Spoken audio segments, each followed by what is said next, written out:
បិនឃើញពុកមកលែងងើបភ្ញាក់ពីគេងទឹកភ្នែកហូ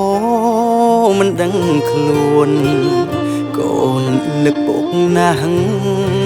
ធ្លាប់តែមានពរក្បែរកូនប៉ុន្តែពេលនេះប្រែសូនពុកលាទៅឆ្ងាយហើយនឹកអនុសាពុកតែប្រដៅក្រមលប់ដើមស្ដៅផ្លូវពុកយកធ្វើជាខ្នើឲ្យកូនសាងល្អស្មោះសរមិនចាំជាតិក្រោយអ្វី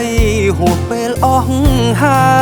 យពុកអើយមិនអាចត្រឡប់ពុកនៅទីណា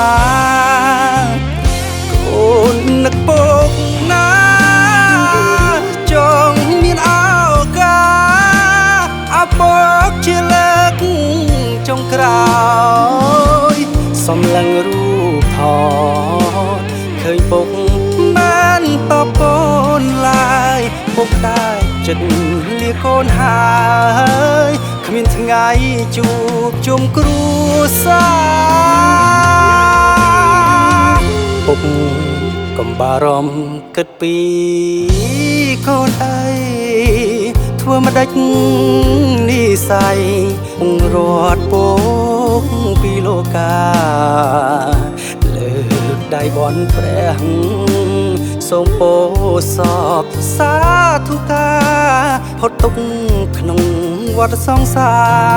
រទៅកាន់ឋានសួគ៌លោកី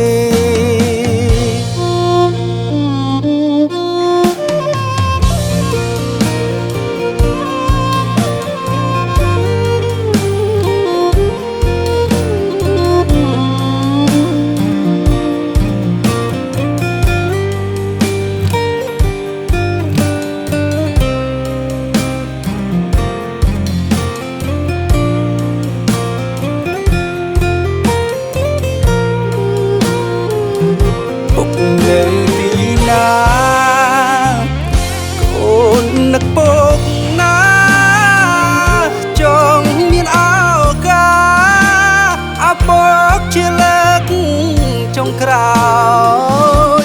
សំឡឹងរូបថតឃើញពុកបានតបកូនឡើយពុកតែចិត្តលាកូនហើយគ្មានថ្ងៃជួបជុំគ្រួសារពុកកុំបារម្ភគិតពីកូនអីធ្វើមិនដេចនិស័យរត់ពុកពីលោកាលើកដៃបន់ព្រះសូមពោសពសាធុការផុតទុកក្នុងវដ្តសង្សារទៅកាន់ឋានសួគ៌លោកី